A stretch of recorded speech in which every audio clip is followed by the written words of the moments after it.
Guys, it up with the first one. After it's complete to inspect their own work on and the make sure you private are 100% happy. ranks Get your free inspection today. $1,000. Northwest Crawl Space Services will give you a comprehensive report on the health of your crawl space. Then they'll get rid of the critters, re-insulate your home, eliminate water intrusion, and they'll do it all at a fair price, too. Ask about no money down and no interest for up to 18 months with credit approval. Go to nwcrawlspace.com. That's nwcrawlspace.com. News Radio 1000, FM 97.7, and streaming on your smart speaker. Your information station. And coming up after we get an update from ABC News. They were some of the most expensive city council races in recent memory. But how did all that money affect the results? I'm Jeff Pogela. Road work during a busy travel time could affect your drive to the airport. I'm Ryan Harris with How and When to avoid it. Concerns, the Trump legal team is asking a judge not to impose what they call a broad order of protection. In the 2020 election case, the special counsel argues it's needed to prevent Mr. Trump from leaking evidence and intimidating witnesses. An investigation is underway after two firefighting helicopters crashed into each other last night while working on flames in Riverside County. 3 people killed. Weather forced airlines to cancel more than 1,200 flights and delay another 5,000 today, mainly in the east. Investigators in Garland, Texas, trying to figure out what sparked an overnight explosion and fire at a paint manufacturing facility. The whole building literally shook. Now, I am a combat veteran, and it felt more like I was in a battlefield than just an explosion to me. The acclaimed director of The Exorcist, French Connection, and many other films, William Friedkins, died at 87. He worked up until the end. Upcoming film, Kane Mutiny Court Martial, will premiere at the Venice Film Festival. Chuck Sievertson, ABC News. News Radio 1000, FM 97.7.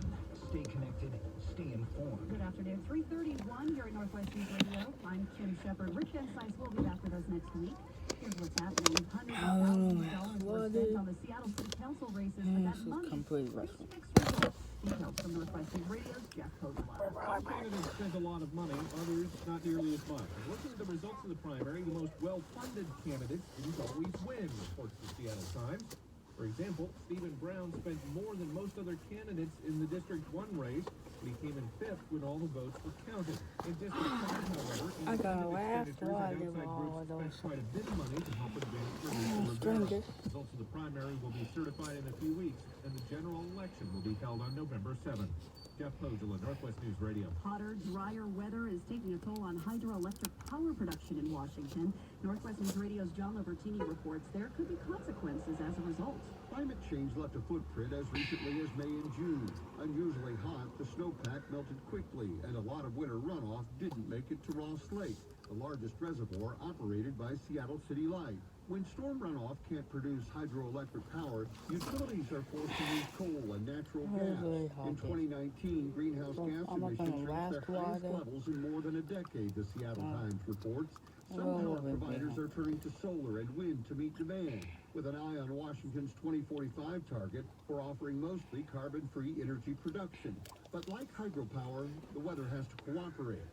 John Lobertini, Northwest News Radio. Fixing a damaged bridge could cause you a bit of a hang-up if you've got to head to SeaTac Airport during a pair of highway weekend closures. Details from Northwest News Radio's Ryan Harris. The bridge that'll be closed from this Wednesday into October is the 24th Avenue South Bridge over Highway 518. The bridge was struck by an overheight load and damaged one of the bridge girders, so we need to remove and replace that girder and then rebuild the bridge deck. WashDOT's David Rasbach says that includes 2 weekend closures of all eastbound 518 lanes, August 18th to 21st and August 25th to 28th, so they can replace the damaged girder. Rasbach says that means if you come into SeaTac Airport from 509, you'll face a detour, so he recommends finding another route, but getting out of the airport should be okay. You'll either be heading east towards the I-5 corridor, or you'll be heading west towards Berrien and stay around 509. Rasbach says the detour for 24th Avenue South is just a block out of the way, and they'll keep a shoulder open on the bridge for walkers, bikers, and anyone else who needs to cross without a car. Ryan Harris, Northwest News Radio. Northwest News Time 3:34. We check your drive every 10 minutes on the 4s. Kim Klein is in the High Performance Homes Traffic Center.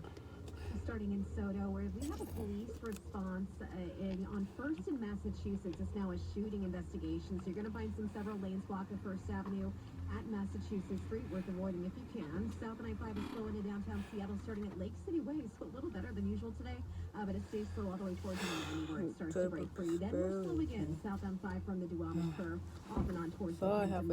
We have a caution in Kirkland, northbound 405 to 116. Still blocking the right lane, and that backup is building from 520 right up to it. The good news is once you pass that scene, you're good to go all the way to Linwood.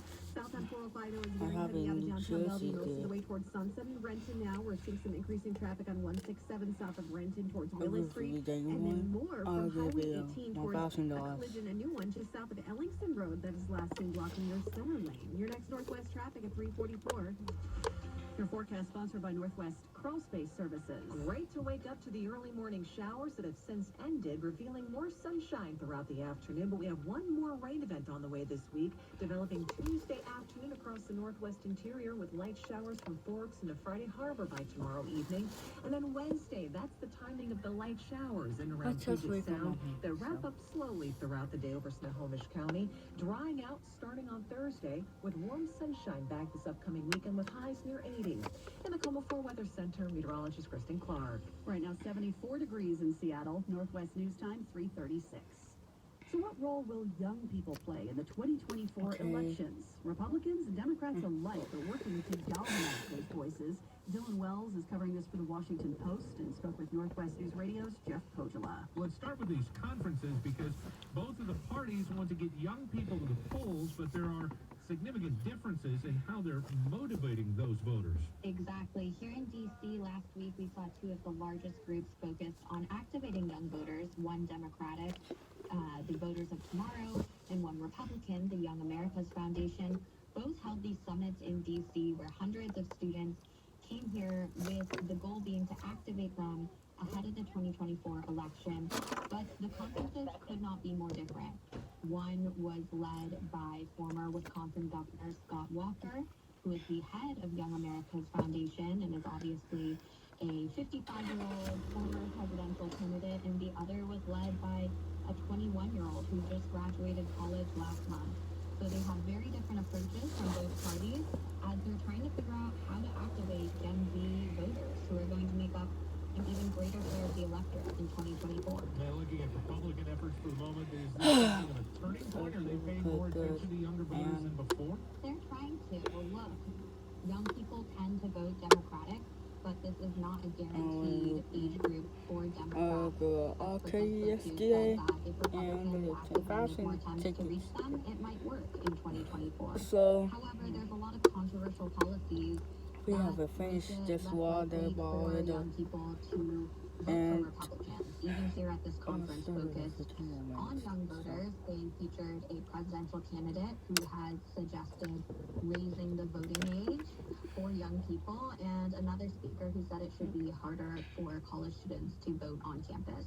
So these are ideas that might not necessarily be accepted by young people immediately. And aside from those controversial ideas, I can't imagine Trump being at the top of the ticket for Republicans is going to help because young people overwhelmingly dislike the former president. That's true. However, among young Republicans, it's interesting to see who they're interested in supporting in 2024.